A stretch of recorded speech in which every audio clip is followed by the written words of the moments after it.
The room felt creepy and quiet, like something bad was about to happen. I walked back and forth, feeling trapped in the small space of the Woodspring Suites. The argument with my boyfriend had been building up for days, and tonight, it finally exploded. His mean words kept playing in my head. He didn't believe me about the baby, and he wouldn't let me sleep. His constant accusations made me feel like I was going crazy. You see, I found out I was pregnant.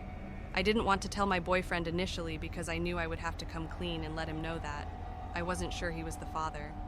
"You're lying," he said, blocking my way to the bed. "You're always lying." We were both finally in bed, and I didn't want to deal with it so early in the morning.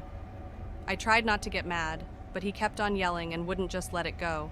Plus, it was way too early, and he wouldn't let me go back to sleep. I don't know what came over me, but I got so mad and snapped at him because I wanted him to stop. I felt the anger growing inside me, like a volcano ready to erupt.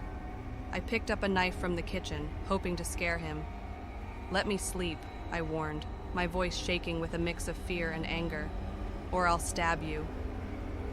The next thing I know is that I am standing over him with a knife. I was so enraged that all I cared about was for him to shut up. He just laughed, a cruel sound that broke the last bit of my control. Hours passed and my threats felt empty, but the anger never went away. It stayed there, a dark cloud over me. Morning light came through the curtains, and I couldn't take it anymore. I was still mad at him for yelling at me regarding the possibility that he could not be the father. So, with the knife still in my hand, I lunged at him. His eyes went wide with shock as I stabbed his leg. He screamed in pain, but I couldn't stop.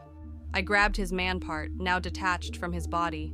I threw it in the trash can nearby. The anger controlled me, and I kept attacking until he was silent. When I realized what I'd done, I felt a wave of horror. Blood was everywhere, on the bed, the walls, and my hands. I panicked, trying to fix it.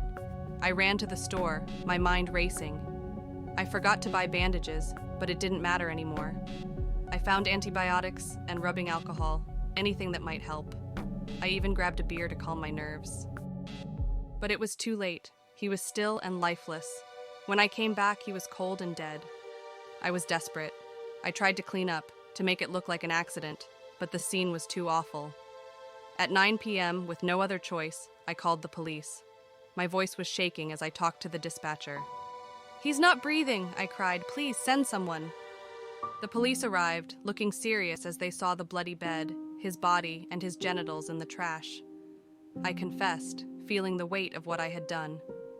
"Arrest me," I said, tears streaming down my face. I did this. I unalived him. They took me away in handcuffs. I knew I was going to court, a place where they would decide my fate. But nothing they could do would be worse than the prison of my own mind, haunted by that night, the night I let anger and despair take over. Hi, my name is Shenting Guo. I'm 32 years old and I just got arrested for unaliving my boyfriend.